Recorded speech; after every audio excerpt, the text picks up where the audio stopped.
Welcome to the SENCast. My name is Dale Pickles. I'm the Managing Director of B Squared and the host of the SENCast. And if this is your first SENCast, then welcome.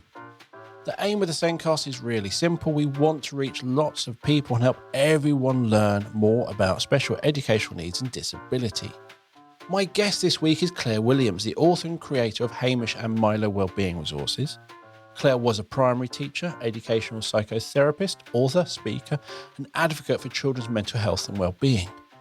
And on this week's show, we're discussing how to create an SEMH inclusive school. The SENCast is created and produced by us here at B Squared. And everyone knows we help schools to show small steps of progress with SEND, and we can do that across a wide range of abilities and ages. But do you also know about Autism Progress? This is our framework for helping profile a pupil's autism and how it impacts them. This is based on research and looks at communication, social interaction, emotional regulation, and flexible thinking. And Autism Progress also includes a wide range of strategies to help support the pupils. Visit the B Squared website or click on the meeting link in the show notes to book a meeting with me to take you through Autism Progress and our assessment software and how it can help you. Now, let's get on with the podcast.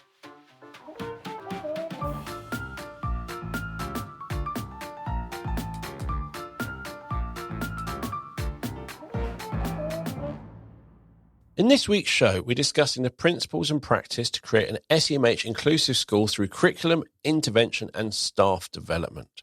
My guest this week is Clare Williams, the author and creator of Hamish and Milo Wellbeing Resources. Clare was a primary teacher, educational psychotherapist, author, speaker, advocate for children's mental health and well-being. She has worked in primary schools, mental health and education provisions, and within CAMS. Clare has also been a senior trainer and supervisor for trauma-informed schools. Welcome to the show, Clare. Thank you. It's a real pleasure to be here. Thank you, Dale. You are welcome. One of the statistics you sent me as part of getting ready for the podcast is that 1 in 5 children and young people had a probable mental disorder in 2023. And this is not just children within SEND. This is 1 in 5 of all children. And this is staggering. And we're still not supporting children effectively and young people. The current arrangement seems to be that only when their mental health impacts their education are they supported, or more likely they're going to be put on a waiting list. This needs to change, doesn't it? I think you're absolutely right with that. You know, we've got such growing numbers. I think you only have to turn on the news occasionally to hear the statistics around mental health for children and the fact that actually we really do have the opportunity to support them better in schools. It's not just about kind of sending them out to other services. It's how do we really support schools to support their social and emotional development, to teach the curriculum around supporting children's development, giving them the social and emotional literacy skills, as well as empowering the adults to be able to feel confident enough to meet the children's needs. That's not to say that there isn't a need for wider services, because I think a joined up approach is absolutely critical. But I do think that if we were able to focus on relational practice, we were able to develop curriculums around emotional health and well-being and teaching social emotional skills and empower those adults too, then we would be able to meet the needs of children much more effectively. I think we have got a long way to go, though. I think there have been, identified a need for change, more funding around supporting children's social emotional development in schools and their mental health. And I think that we are starting to see a tidal change, really, where there's a review of the curriculum. There's also been a very recent review of teaching assistants and the role that they have. And I really hope that they are given much more value, because I think the pastoral role is huge within schools, and there's not yet enough focus placed on this, and the adults aren't really getting the support around that, the kind of the training, and also the opportunity to work with qualitative resources and emotions curriculum. So I think there's a lot of work to be done, and I think that we've really got to find a way to change that trajectory and that kind of growing number of children with needs, with social and emotional needs. I think we had the idea of a mental health lead in schools and all that money's gone into it, but it's kind of like we've ticked a box with that. There doesn't seem to be a plan with what's that going to do, because 1 in 5 children had a probable mental disorder. Large portion of them are not on the SEM register, and are not going to be on the SEM register because they're academically doing fine. So that therefore doesn't fall under the remit of the SENCO until it starts to become an issue. But we have this mental health lead. That, in my head, that's your world. This is what the mental health lead is for. And there will be overlap with the SENCO. But in my head, that mental health lead, that role within the school should be supporting all children and looking, as you said, what the curriculum looks like within the school for all children, not just waiting for kind of that child's educational performance or their attendance to become a problem that they're now behind in education and now the SEM register, now we're waiting for CAMS. The mental health lead, I thought, was a start of initiative to stop that. Yeah, I think the mental health lead is a really powerful opportunity, actually, to be able to look at what do we do in terms of the universal provision for children? How do we really support their PSHE? How do we give them the skills for life and learning? And then how do we identify those children that might have higher levels of anxiety or growing levels of anxiety, or may have dysregulated behavior because of distress around expectation or worried about performance or fear of failure or those kind of things. And then also we do have a range of children with kind of more complex needs within their families, within the community. And that has an impact on their learning and their opportunity to really reach their own potential. So if we could utilize mental health leads, if we can work with support staff, teaching assistants and ELSAs and really empower them and value them and give them the opportunity to work at intervention level to kind of really be proactive in supporting children's needs before they become a statistic, like you've said, of on the risk of exclusion or on the risk of being emotionally school-based avoidant, so that they're not being able to feel safe enough to come into school. We've got to look at a whole range of ways that we do this preemptive work and really enable the roles that we have in schools, mental health leads, TAs, ELSAs, that kind of support layer to really ensure that we're giving children the best opportunity and for the best outcomes. Yeah, Definitely. I think as soon as you hear mental health, you're thinking of social emotional mental health, you're immediately thinking of SEN, but it's not. Every child may need support around SEMH. You may actually have something going on at a point in time for that child where they need support. It isn't purely an SEN thing. It is an every child thing. But hopefully for most children, they will not need support there. But depending on what's going on in their lives, as you said, what their home life is like and various other factors, they may need support. But yeah, I think it's kind of a confusing landscape of where does this fit in? What's the priority?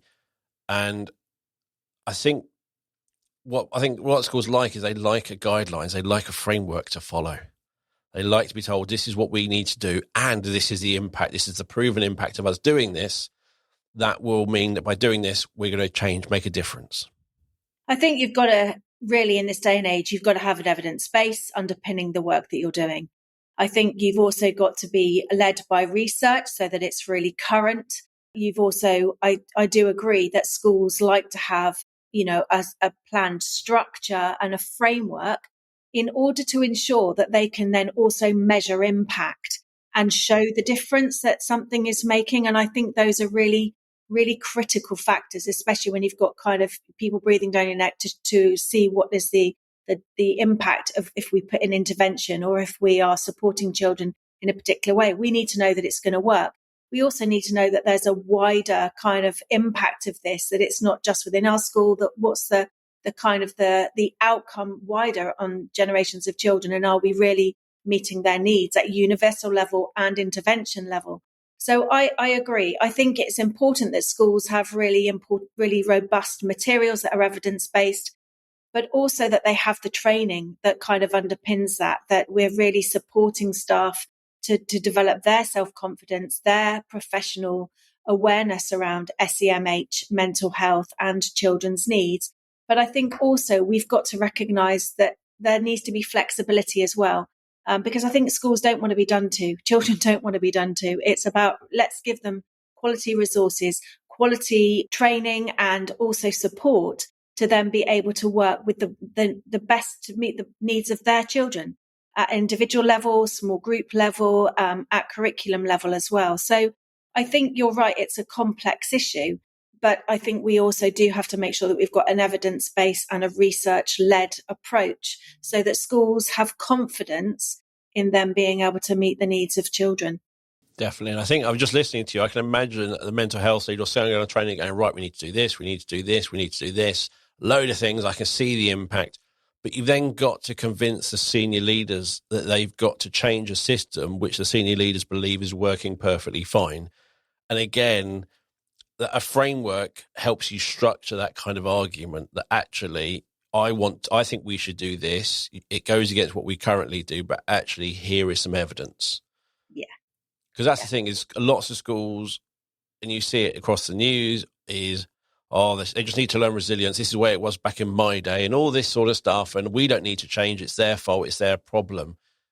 And it's just like, since when does that ever work in any situation other than in schools? Does anyone think, apart from maybe the armed services, is that a kind of the right attitude? I think you are right in the sense that we've got to start with a kind of holistic approach. We want to make schools inclusive around understanding SEMH and then having a range of resources, materials, approaches to be able to engage young people and to enable them to get the best out of their school experience.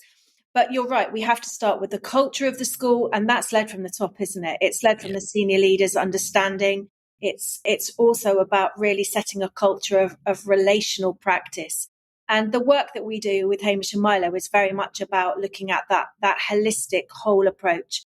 It's about really empowering and harnessing senior leaders who want to ensure that children's social emotional needs are at the heart of everything they do, because we know that has a longer term outcome for children's academic achievement, their engagement in learning in school, their peer relationships and friendships. And if senior leaders are empowered enough and empowering of their staff and really place their kind of focus on well-being as well as the curriculum and the other needs, then they're much more likely to have a greater outcome long term.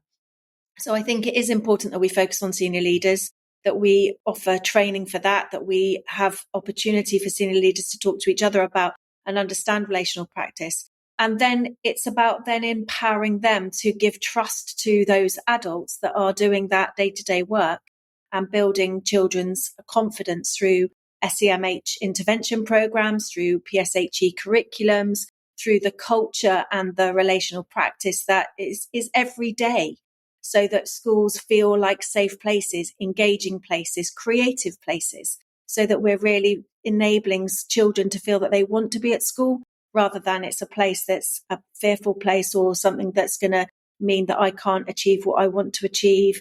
And that actually, we have more children, sadly, that are feeling scared about coming to school, that have pressure around having to achieve the expectations that are really beyond what they feel able to do.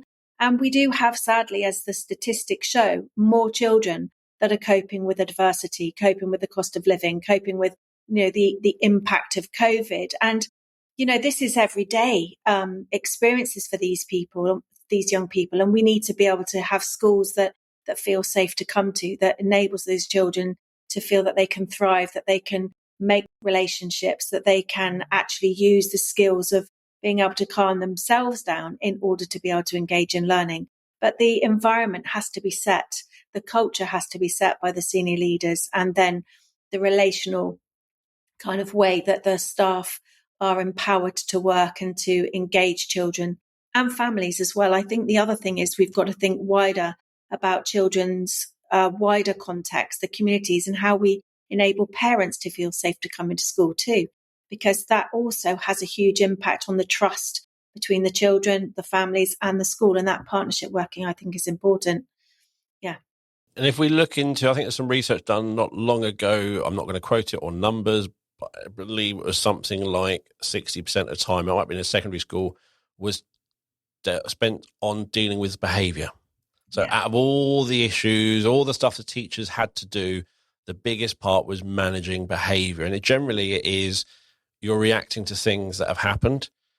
And while you're reacting, you're using a lot of time. A reaction to something will always take more time than actually putting in that relational practice to begin with to to avoid the problems, to remove the problems from even happening, and even communicating with parents to change it from battling those parents who are constantly emailing to actually a nice, positive relationship is going to save so much time, and it's going to completely change how teachers feel about their work. Because if they're constantly battling children and battling parents, it's not going to be a nice job to be in. But if we can change that relationship between staff and children and staff and parents, that completely changes. Yeah, absolutely. I think that, there is a real shift here, and I think there is a more of a growing openness to think about trauma-informed approaches, to be able to understand what's happening for children rather than going down a route of what's wrong with the child. I think, we are sadly seeing higher levels of exclusions even in primary schools, which is absolutely shocking, when actually children are coming from a base of not having perhaps their social and emotional needs met earlier on, haven't had enough emotion coaching around being able to name and voice and think about and have permission to feel the feelings they're having. And then sadly, when we come to school, it's more about trying to manage and control behaviours rather than understanding where they're coming from, what the context is, and then understanding relational approaches, which have a much longer term, better impact in terms of supporting children to feel regulated, to be able to then use social emotional skills. I think there needs to be a much greater emphasis around giving children the social emotional skills, much more emotion coaching, and helping staff in schools to understand what's happening as a result of the behaviour, rather than, trying to label and say what's wrong with the child as a result of the behaviour they're presenting. Any behaviour that is presented is a window into that child communicating very often an unmet need. And, if we then are only punishing the behaviour that we see, rather than saying, actually, where's the skill base that this child hasn't got, and what can we do in an intervention level to support their social emotional development, to support them to develop self-esteem, to support them to develop confidence, to help them to develop a kind of inner resilience. But you don't have resilience unless you have the relational space and the advocates to be able to support you to feel empowered about who you are and to be able to overcome obstacles. You can't do that alone. So we have to develop relational approaches. We have to give children and teach them the skills to learn how to self-regulate, but only if they've had enough experience of the adults that they're in their environment supporting them to recognize the triggers of what's happening for them, to be able to soothe and help co-regulate them. Only then, if they've had enough experience of that, can they then go on to regulate themselves. So we can't do this social emotional literacy without really robust approaches, teaching children well, having adults that are able to respond and understand behaviours, and then enable children to learn the skills and the strategies through that process. So it's much more complicated, I think. And I think we have to be brave enough to challenge schools and practice where we just look at a behaviourist viewpoint, because we have to understand what's happening for children and how do we give them the skills, the strategies, and the relational context to be able to then use this in life later on through time and their learning through their school experience. Ali Knowles, one of our regular guests, constantly talks about if you spend ages upon ages dealing with behaviour, you're probably going to make no progress, because that behaviour is caused by an emotion. Absolutely. And you have to work on the emotion to kind of reduce that behaviour. That behaviour doesn't just happen for no reason. There's something causing it. And that, as you said, it might be not being able to read, not recognise. It might be something going on at home, or something else in their life, or various things. But there is an emotion causing that behaviour, and you have to kind of look past the behaviour and what is causing the emotion, what is the actual cause of it. And that's what you kind of got to have to work on. And the behaviour will kind of go on its own. Yeah. I know that sounds simple in the moment, but then it's not obviously like that in the moment. Yeah. I think it's about relationships as well, though, actually, because Definitely. Children need to feel safe enough in the relationships they have with the key adults in school to be able to know that whatever behaviour they present is going to be responded to and supported rather than reacted to. And I think that's a really different shift in terms of how we shape the culture and the practice of schools. So I think this relational approach is absolutely critical. And then it's about empowering the adults to be able to, like you say, look beyond the behaviour, understand what the kind of unmet need is and what's the emotion that's being kind of like played out, really forming in terms of then what do we do in order to support this child to best meet their best outcomes, really. So we mentioned a framework. We've talked about a framework. And you sent me some Public Health England principles, which look very much like a framework. And we've talked, I'm literally scrolling through it going, we've covered a lot of this, haven't we? Yeah, absolutely. There are kind of 8 real key indicators from the Public Health England principles, which really do start around, the leadership and management and how we really support senior leaders to have an awareness around social emotional development, prioritising children's wellbeing and mental health, and also setting the ethos and the culture. So you're absolutely right that that's kind of where it starts. And then there's a range of other principles and practice really that is about how we best support social and emotional and mental health within our schools and settings. Yeah, absolutely. One of the things, whenever I look at a school, is like their belief, their values and their vision. You read it, a number of schools, and where I've talked to parents and they're really struggling with their school, I often go, look at their values, look at their vision, use it against them. Because generally it's like, we believe all children, well, and what they're really saying is we believe most children because they take too much time. And you kind of, they have these values and they have these visions, but they mean most, not all. And you can see in the way some of the things they do where they're not really thinking about every child.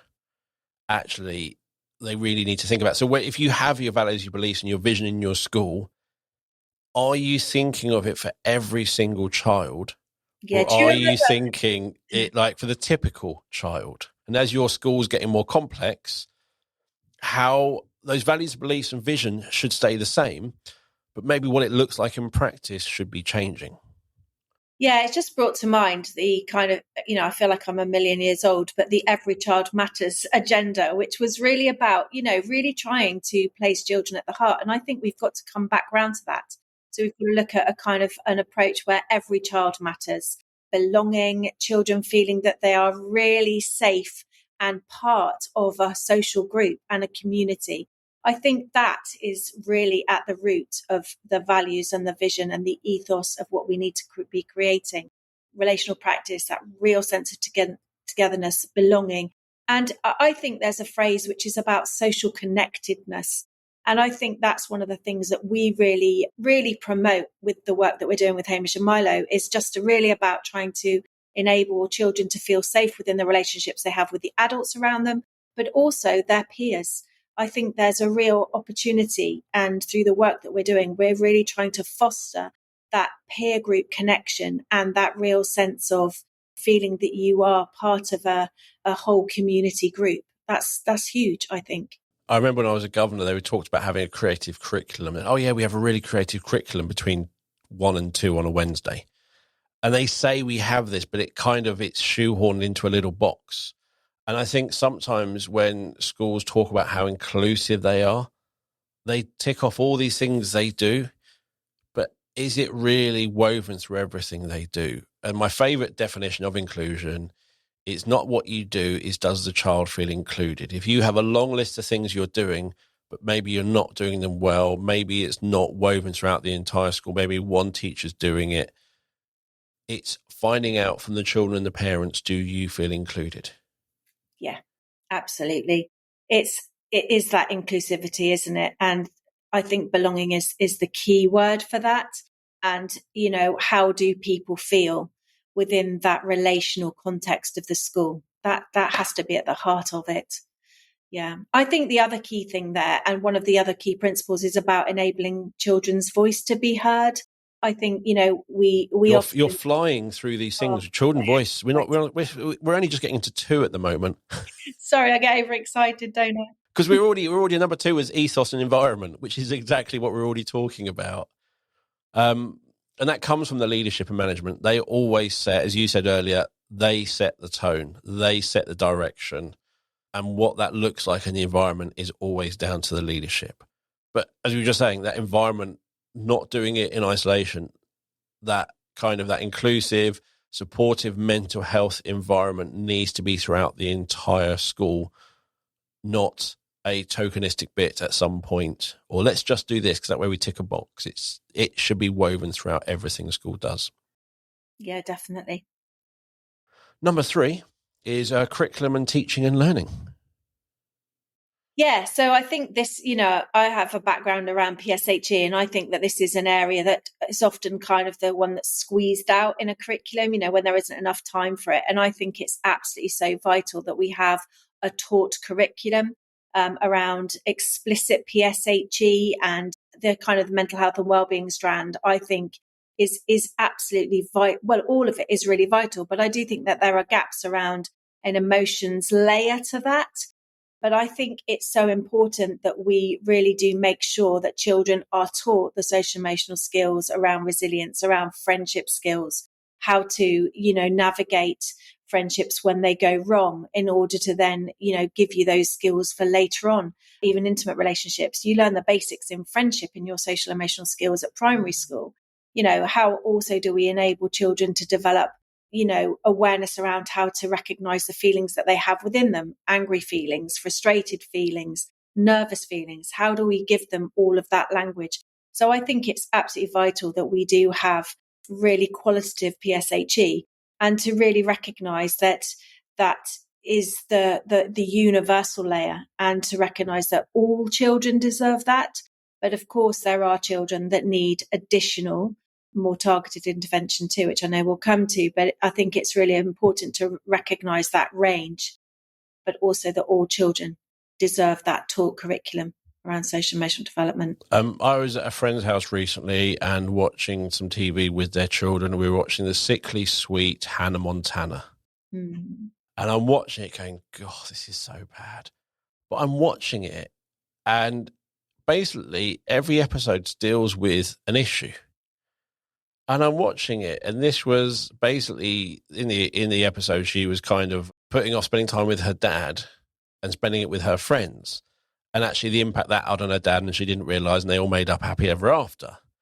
And I was like, and it was so sickly sweet. It was full on American, shiny everything, over the top, canned laughter. But I sat there and I saw that kind of, it's modelling a situation. It's telling you, look, sometimes you have this situation and you make a mistake unintentionally, but you apologise, you make up and blah, blah, blah. And it's how you communicate this. And I realised that actually generally most children's TV has that kind of underlying message in every single episode. And then I've realised that as kind of mobile devices have come along, and as kids are watching YouTube or just watching Kinder eggs being opened to see what toys inside, or random videos, whatever, they're now watching stuff without that underlying message. They're not having situations modelled for them in front of them on TV, and slowly learning through osmosis, this is how you deal with issues. This is what happens. And somebody might do something. They didn't mean it, but you need to forgive. All those complex things, I'm literally going, that's actually being missed out now. Yeah, absolutely. I think you're right. Social media is hugely powerful. And if we can harness it in the right way, of course, it's what's going to lead us into the next centuries onwards and upwards. But actually the huge dangers of that. And I think that, again, it's even more vital that we have qualitative taught curriculum around social and emotional skills, scenarios, children having the opportunity to talk about real situations in their lives, because otherwise the only thing they see is the social media that's kind of, and the algorithms that really are giving them more of what we don't want them to have too often. So we have to find a way to make sure there's balance, that there is a real strong framework of taught curriculum in order to give children the opportunity to practice those skills, to be able to go through scenarios that are happening in the real world. So it's even more vital that we have that balance. Definitely. And it is just, you realise, like, lots of people will probably be, and it sounds from my age, lots of people will be impacted by Liam Payne from One Direction dying. Yeah. But I remember when I was at school, Kurt Cobain committing suicide. So and I remember the impact people had on people. So if you loved One Direction, that would have a real impact.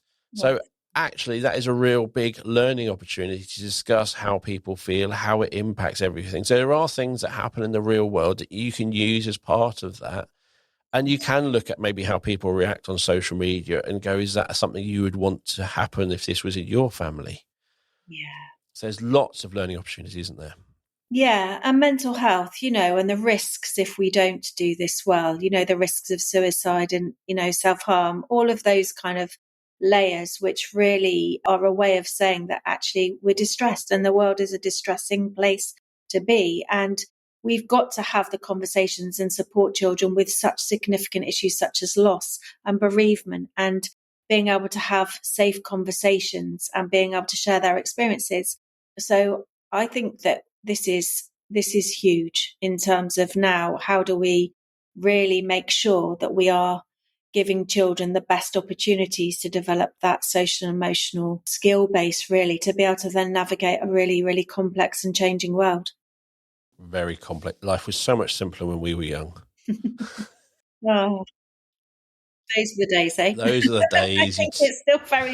I think it was complex then. I just think it's a different kind of complex now. Yeah. Mind you, I'm a boy, so life is very simple for us boys, isn't it? So sadly, I don't know that it is anymore. I don't think it is. I think the influences in the world are very, very complex for both boys and girls. And I think, we do get those messages, don't we, that it's not okay to show your emotions if you're a boy. I think we still do get that. And I think we see the long sadness outcome of that is high levels of suicide in men, young men. And again, if we don't give children, boys and girls, a voice to be able to articulate, name, and feel safe enough to talk about their emotions and their experiences, then, we really are doing them a huge disservice. So, yeah, it's a huge, huge, significant impact. And talking of giving them a voice, element number 4 is enabling student voice. Yeah, I think this is the other thing that I think often children feel very done to, and particularly if there's an SEMH need or SEN needs, there's protocols and practices that are put in place where things are done too. And I think, we don't always think about really what has happened for the young person, what's their perspective. And I remember doing some training with some people that was from kind of looking at children that were looked after, and saying that actually we sometimes do ask the questions that we want the answer, that we know the answers to, that we just want to hear the children say the answer, that we're asking the questions that we already know the answers to. We're just kind of giving children and feeding them that. And actually, how often do we really give them the means and the safety to talk about their experiences? And one of the things in Hamish and Milo, our whole kind of thing is about children feeling happier, heard and connected. And that's about being able to name and voice and feel safe enough to do that. And we use sock puppet pets so that children have an opportunity to talk through in a therapeutic way through the voice of a puppet, which also gives them a means and a window to talk about their own lives and their own experiences. We've had people say that children are really verbalizing things they would have never verbalized before through using puppets. We have to also create a really safe environment so that children feel secure in a small group.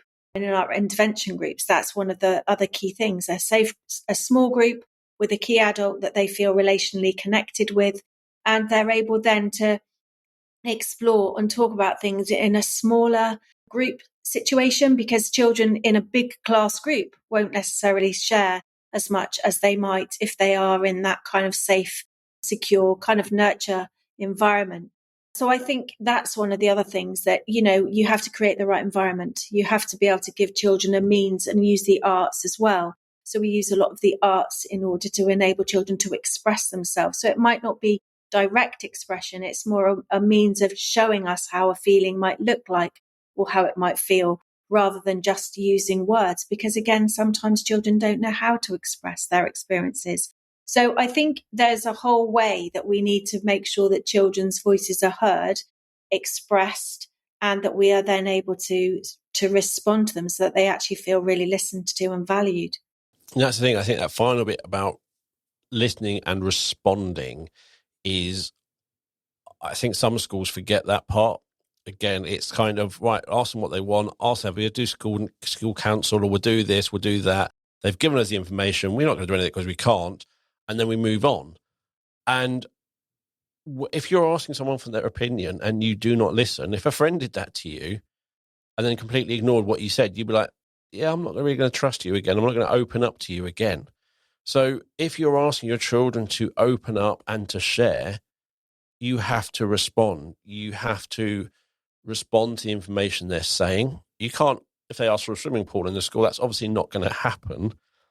But that is still a conversation you have and look through and work through and go through. But sometimes they might share something and maybe there's an opportunity in the week, something happened, you could just check in on them. That is feeling listened to. That is feeling heard. That is going, I matter. Absolutely. And I think also we've got to listen to understand what they're feeling, rather than sometimes we move into fix it mode, don't we? We try and fix something they've said and we move on too quickly rather than staying with and allowing them to feel that we've really heard and we've validated and we've empathized with their experience. And I think that is one of the most critical factors, how we really respond in that kind of empathic way to show, my goodness, that feels so difficult. And I'm really glad you told me that. That feels really hard, rather than moving into that fix it mode straight away, because they absolutely need to know that you are listening and you are validating and you are understanding their perspective of that situation. So that's huge. So you talk about moving into fix it mode. For us men, that is the only mode we're in. And it is quite hard when someone's telling you a problem to not just try and fix it and it's that real, I think Lorraine Peterson said at dinner one evening with a load of speakers, she was moaning about her husband. She was saying, why is it men just want to fix something? I just wanted to rant. And I'm sitting there going, oh, I wish someone told me that maybe 30 odd years earlier in my life, that you don't have to fix it. Perhaps sometimes you just have to sit there and actually listen and respond and not fix a single thing, but them letting it out is all they actually wanted. Absolutely. And sometimes we try to fix it because we want to move away from the sadness or the hard feeling and the painful feeling. And what we really need is for us to feel brave enough to stay with that feeling, with them in the experience of that feeling. And that's the powerful thing, isn't it? So it's also about recognizing that we move things on to try to fix it because it's painful and it's too difficult or uncomfortable for us. And actually, we've got to be able to sit alongside someone in their experience of a feeling or an experience or an emotion. Yeah. Because in terms of like grief, I lost a cat recently, as we discussed off air previously, and how each person deals with that is different. And you don't want to kind of rush someone out of that. They will come out of it at their own time. They might go back into it, but it's got to be at their speed, and you just got to be there supporting them. Yeah. I think that's a really important thing, that actually we do experience grief very individually and it's a very painful process. But, we have a program called Memories and Me, which is a 10-week program around helping children with grief and loss. And actually, what we advocate is it's done in a small group, because actually sometimes if you have an experience that someone else has experienced something, even if it's similar, even slightly different, but the fact that someone else knows how you might feel, that sense of relief of knowing you're not alone in that feeling is such a healing process. And I think one of the kind of the research that we've been doing with the University of Bath into our programs is really that togetherness that children feel in a social context. I said it before, it's social connectedness, but that feeling of not being alone and that others might have experienced what you've experienced is a really human thing that we all need. Otherwise, you're just left alone in your own grief. And that's a really dark, painful place to be. So it's getting it right with, supporting and being alongside and that kind of sense of togetherness, whilst also respecting that everyone is on their own kind of journey with loss and grief when it's happening. Definitely. I'm going to move on to, because we're already at 40 minutes of the podcast, so we've got to get through these. And we're only halfway through these 8 elements. So element number 5 is staff development. Yeah, I think I've said this before, that, CPD is so vital, really, ensuring that staff, and I think particularly pastoral staff who aren't always valued enough, they're not paid enough for the work that they're doing, sometimes with the most complex children with the most complex needs. I think we need to be giving really qualitative training around children's social emotional development, their mental health, how to respond to behaviours that might be presenting as a result of an unmet need. I think we need to empower their confidence. And again, at Hamish and Milo, we have a level 3 accredited training program now, which is really about trying to support that confidence for pastoral staff, TAs, ELSAs, mental health leads to be able to understand children's emotional experience. But also it's rooted very much in our 10 themes. We've got 10 themes around resilience and self-esteem and loss and bereavement that I've said already, friendship, kind of diversity and really celebrating inclusion, as well as understanding and supporting angry feelings. So there's a whole range. And I think we need to really empower staff to have the right training and support sort of supervision as well for if you're running kind of intervention work. It's so important that we are valuing staff, we're giving them knowledge and increasing confidence, and also placing value on the work that they're doing. So for me, staff development and training is vital. And it kind of leads on to the next bit, that monitoring part. But with that staff development, if you're kind of going to do all this training on an area, you kind of have an intent of what you're trying to change. You're kind of having we want to change this. We want to be more like this. You do the CPD, then you should be looking at that impact of the CPD. Are we actually getting towards where we thought we were? It's not just when that CPD is finished, it's over. You really need to be looking at, is the impact happening? And if not, why not? Yeah, absolutely.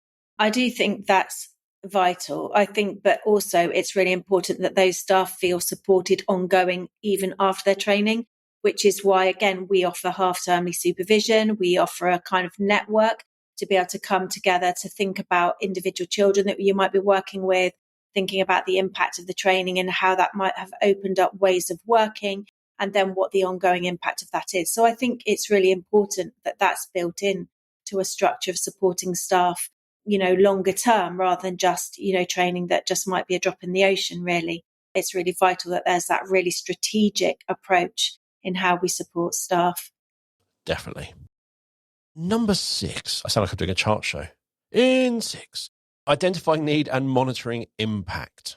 Yeah, I think that we do have the absolute moral obligation to look at children's needs, to then be able to look at what's the best approach that we can take to be able to meet their needs. We also need to have a framework of understanding how children are presenting and what those behaviours mean. And, we've developed a kind of digital dashboard. It's called Navigator, which is a way of really identifying children's social and emotional developmental needs through things like resilience and angry feelings and all of those kind of things. Where is the kind of gaps that children need supported in? And then how do we then offer the right intervention that then supports the skill development in that area? So potentially a kind of small group intervention around developing, support and strategies around anxiety or around supporting with loss, as we've already talked about. But then again, I think we need to be able to have kind of a way of measuring pre and post so that you can really see the difference in how those presenting behaviours are, how the child appears, what their kind of behaviours are as a result of having done the intervention. And as I said at the beginning, we have to be able to show evidence. We have to be able to show impact, and we need the right materials and the right tools. So our digital dashboard really seeks to present that so that you've got a robust way of showing pre and post measures. So I think it's something that schools have to be accountable to and make sure that they are meeting children's needs. And I'm literally just thinking, because I know my wife and lots of schools use CPOMs. But I always wonder when they're recording all these behaviour situation and recording all this information, is there actually a strategy to reduce it, or is it a case of, we just need to reduce behaviours? Is there actually a individual strategy? Probably, but is there kind of that whole school strategy where they're maybe looking at things over time and actually going, what is it as a school we need to do as a whole school to kind of reduce this and change things? Gosh, that's a big question, isn't it?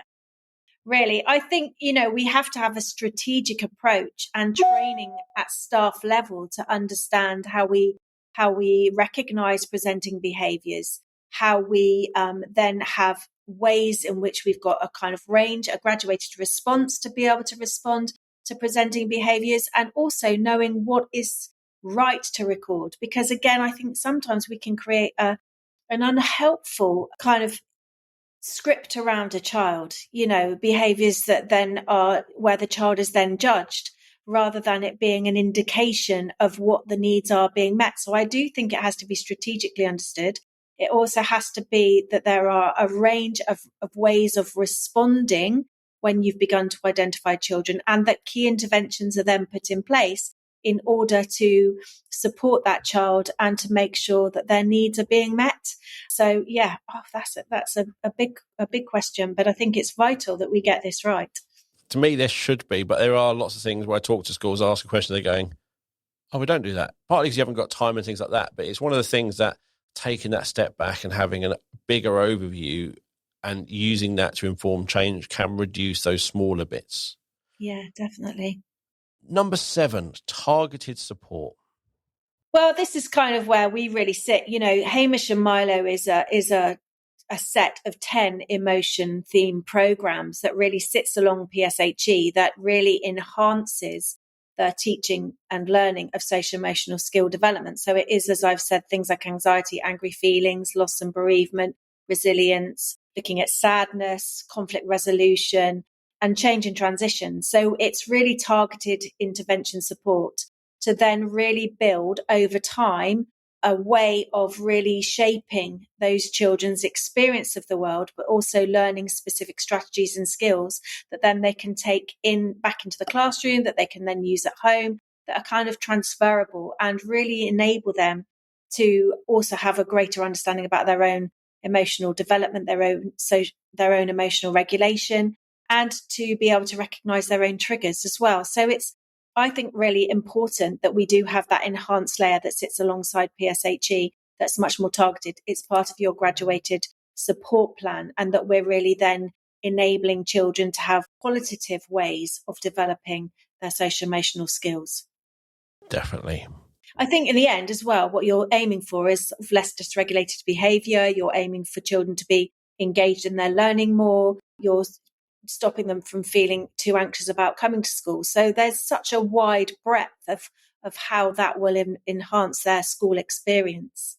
And again, going back to my comment previously about the CPOMs, is that's where on an individual basis, you'll be kind of hopefully seeing something, recognizing something and going, okay, that's what we need to work on. It's not about increasing the behaviors or sanctions or anything like that. It's go, right, so they're struggling with this. Let's do some work around that area. Absolutely. It has to be needs-led, doesn't it? Needs-led, yeah. And then we offer the right intervention to get the right outcome for children. Cool. And number 8 is working with parents and carers. I think this is a huge area, and I think that we as schools need to really, really embrace this. Again, I think there's funding issues, there's capacity issues in schools, and I do recognise that. But I think parent partnership is such a key area where we can develop a dialogue around, and reduce the stigma around talking about mental health and well-being and children's social emotional needs. I think parents often feel blamed.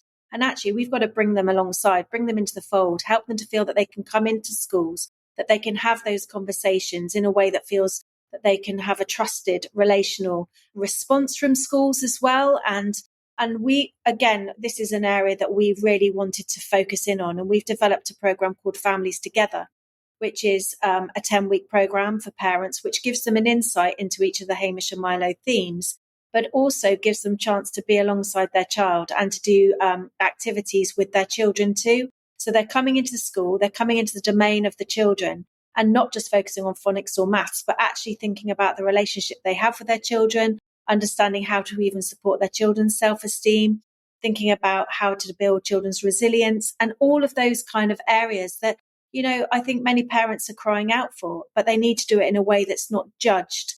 That's actually about, let's work together with this. Let's be collaboratively. Let's build a network of parents and children that can come together and support each other and actually gain some insights into understanding a little bit more about some of these mental health concepts or social and emotional skills. And I think it's really important that we factor and we proactively support parents as part of the whole school community. But again, I think it's more than just a coffee morning. It's actually about let's give them something that's qualitative and that builds on their social emotional knowledge as well, and empowers them to be able to develop those relationships and those skills with their children too. One of the, I can't remember who it was, it might have been Angela Scott who said this, but it was asking the question, are you a school who is plonked in a community, or are you a school that is part of the community? Because that is very different. It's very different. And if you are in some way in an academy who is following that corporate identity and all the rules, and it's not working, then you are a school in a community. You're not part of it. You're not kind of meeting the needs of the parents or the children, or doing things they want, or doing things that's important to them. You are doing things for something else from somewhere else, which isn't related to anything going on in that local area. So you've got to think about, as a school, you really need to be meeting the needs of the families and the children, so that children want to come to school, their families are working with you, not against you, and you have those relationships that anyone can confide and build those relationships rather than going against. And there was in the news recently, there's a school somewhere who, I think if you have a diagnosis, you have to wear a lanyard to identify that you have a diagnosis. Did you see this article? No, I didn't see that. Oh my gosh. It was on BBC website, and it was basically, if you have a diagnosis of anything, if you have a special need, you have to wear a lanyard to identify that you have a special need. And you're like, where has that come from? Wow, that's awful. And you know that's not helping the parents, that's not helping the children. That is literally putting a big barrier between the school, the children, and the families. That's probably come from someone up high who had a great idea without actually asking anyone. Because that is a really stupid idea. It is. And do you know what? I think schools have a real potential to be a real family and community hub. And I think where schools are able to harness that, and I get it, it's about, capacity and funding in the right places and the right people in the right places. But I think schools can really, really bring parents in and give them the opportunity to signpost them to elsewhere, but also have kind of community, other multi-services within the school hubs. I think that is the way forward, really. The more we can kind of link that together and help schools become a real asset within the community, I think that we will have a much better outcome for our children and our families. Many parents are frightened of coming into schools or have had bad experiences themselves. But the key is, how do we enable them to come and be part of their children's lives in schools, whilst we're also giving them the networks and the support beyond. And definitely, we all know that when you have a good family and you're helping each other, you get more done together. Yeah, absolutely. You can all contribute a little bit. Everyone has less stress. Everyone saves a bit of time, and you get better outcomes when it's a great family. And that's what, as you said, schools should be aiming for, is working with the families, working with the children, being a school their children want to be at, that they feel valued, they have belonging, parents feel welcome in the school. If you do all that, the workload you're going to save on those teachers is huge. Absolutely. Yeah. Definitely. And that thing, it sounds horrible that I've got to bring it back to that. You should be doing it. But we've got to think about that actually when you say things, we need to do this, we need to do this, they are thinking of workload. Sure. And they're trying to protect their staff. But you've got to see that actually, what are your staff spending most of the time doing? Dealing with behaviour, dealing with parents, things like that. How can we reduce that section? And it's by changing that ethos and making children feel like they belong in your school. Absolutely. Shall we wrap it up there? Perfect. Excellent. So Claire's given me a load of links so you can find out more about Hamish and Milo, some research stuff, working with families, and loads of things like that. So as always, they're all in the show notes, which you'll find on the website or wherever you listen to the podcast. So thank you for coming on the show. I've really enjoyed it. Oh, it's been great. I've really enjoyed talking to you. It's just lovely to have the opportunity to share all of that real belief in how we make schools inclusive and focus on belonging. And it's interesting, as we go through, I'm literally thinking of loads of guests where we're touching on loads of things. So it isn't like just something random. This is literally kind of ratifying and summarizing loads of podcasts we've discussed and saying, yep, it's all completely true. We need to do this. The research says it works. It's what we all need to do. Thank you for listening to the show. If you are following or please follow us on social media and on Twitter, Facebook and Instagram and now TikTok. Just search for the SENCast and you'll find it. And the SENCast is created and produced by us here at B Squared. B Squared? B Squared. We help show the small steps of progress pupils with SEND make, but do you know about Autism Progress? This is our framework for helping profile a pupil's autism and how it impacts them. It's based on CERT and looks at communication, social interaction, emotional regulation, and flexible thinking. And Autism Progress also includes a wide range of strategies to help support the pupils as well. Visit the B Square website or click on the meeting link in the show notes to book a meeting with me to take you through our assessment software and Autism Progress and how it can help you. So thank you for listening. We'll be back next week with another episode of the SENCast. It is goodbye from me. And it's goodbye from me as well. Bye.